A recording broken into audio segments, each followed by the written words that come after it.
approximately 50 minutes per session, and it can be played individually. The objective of the game is to be the first player to reach the finish square. At the beginning of the games, players place lat tali lat to decide player's turn. On each turn, a player will roll the dice and answer one question. If the answer is correct, the player is allowed to roll the dice and answer another question. If both questions are answered correctly, the player may move twice according to the dice numbers. However, if the answer is wrong, the player's turn ends immediately. Players move based on the numbers shown on the dice and must follow the effects of snakes, ladders, and special cards. In these games, there are two types of special cards. The green card is the shield card, which provides positive effects and protections. Shield cards can be saved and used at any time to block the effects of chaos cards or protect players from snakes. The red card is the chaos cards, which always give negative effects. Chaos cards must be used immediately and may cause players to move backward, skip a turn, or affect all players. If a player lands on a ladder, they move upward. If a player lands on a snake, they move downward. Snake's effects happens before chaos effects. 1 hour later. The game ends when a player reaches the finish square with the exact number required. The winner will receive a crown as a reward for victory. Meanwhile, the loser must eat asam as a fun and friendly punishment. The first player to reach the finish square will be declared the champions of the Snake Chaos game.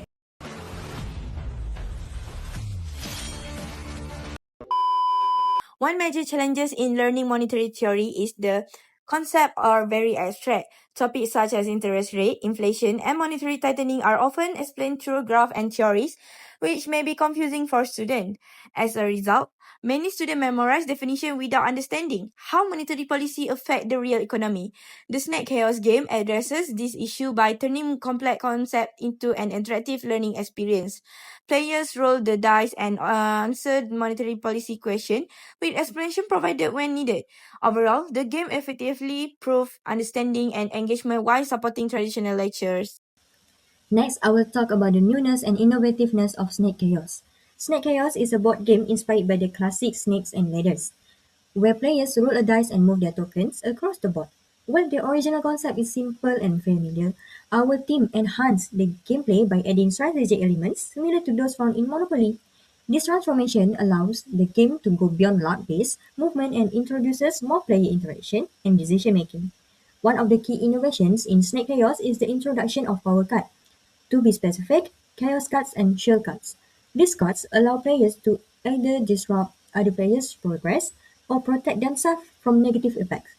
As a result, the game becomes more strategic, interactive, and unpredictable compared to the traditional version of Snake and Ladders. And in terms of game materials, there was also a clear improvement from the practice stage to the actual game day. During testing, we used a printed Snake and Ladders boards attached to cardboard. However, on the actual event day, we upgraded to a store-bought board that was larger, more realistic, and more durable. This improvement enhanced the overall gaming experience and made the game more visually appealing and engaging for players. Next, for unique and creative, the novelty of Snake Kiosk comes from its hybrid learning approach where students move physically on a snake and ladder board while answering economic questions digitally. This combination makes learning more interactive and enjoyable, especially during tutorial sessions where students often struggle with engagement. Another benefit is skill development. Players must apply concepts like inflation, interest rate, monetary policy, and money supply when answering questions. This trains critical thinking and decision making because players must answer correctly in order to move forward. If they get it wrong, progress is slow. It mirrors the idea that in economics, good decision leads to better outcome. The game also simulates real economic situations through chaos and shortcut. Chaos can create negative impacts such as moving backward or losing a turn. This is similar to how inflation or unstable money supply slow down economic growth. Meanwhile, shield cards provide protection and stabilization. This is similar to how monetary policy helps support and stabilize the economy. One of our main challenges was balancing fun gameplay with meaningful learning in monetary theory and policy. There was a risk that players would focus only on luck and chaos card instead of understanding the concept. To overcome this, we required players to answer a monetary-related multiple choice question after each move. This ensured that the game progress depended on both knowledge and change. Correct answer were rewarded with an extra dice roll, while incorrect answer limited movement, encouraging active learning.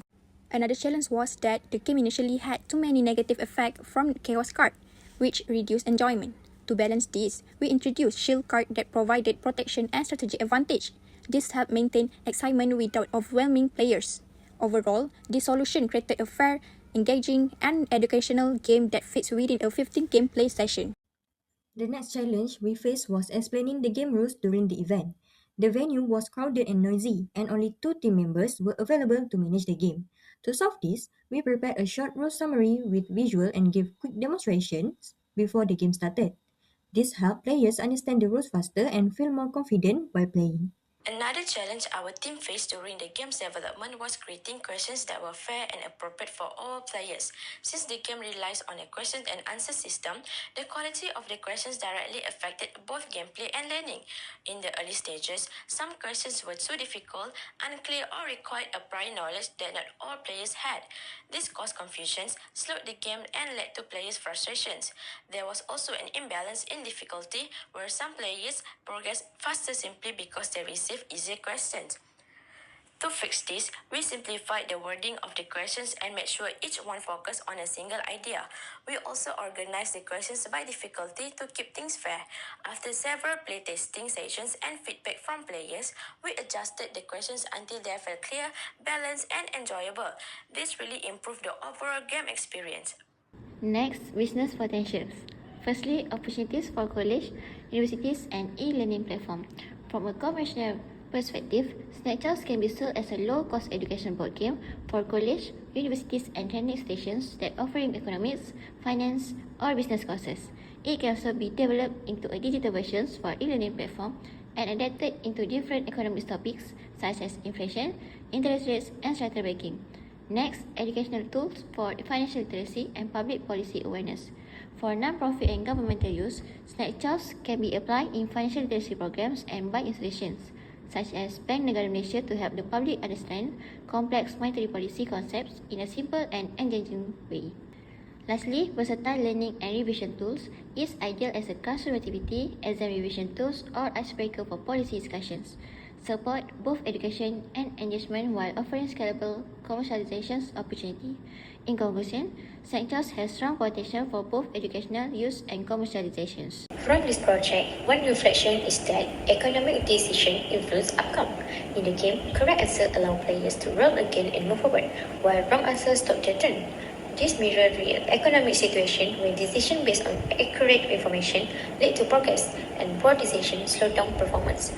It also shows that information and timing play a role in determining economic results. Next, linking theory to practice. Creating Snapchat help us better understand how monetary theories applies in real-world situations. We had to design questions that accurately reflected key concepts such as money supply, inflation, interest rates, and the role of central banks, which required us to revise and apply our theoretical knowledge. We analyzed the effect and purpose of each policy tool through gameplay. Another important reflection from this project is the development of teamwork and communication, and also problem-solving skill throughout the game process design. Our team worked closely together, which helped us strengthen our teamwork and communication skill. Each stage required collective discussion and agreement, especially during brainstorming the game concept, designing the chaos and shield card, and creating monetary policy question. We faced several challenges such as different opinions on game mechanic, varying level of question difficulty, and limited time to finalize the game. However, throughout conservative feedback and problem solving, we are able to refine our ideas and ensure a balance between educational value and enjoyment.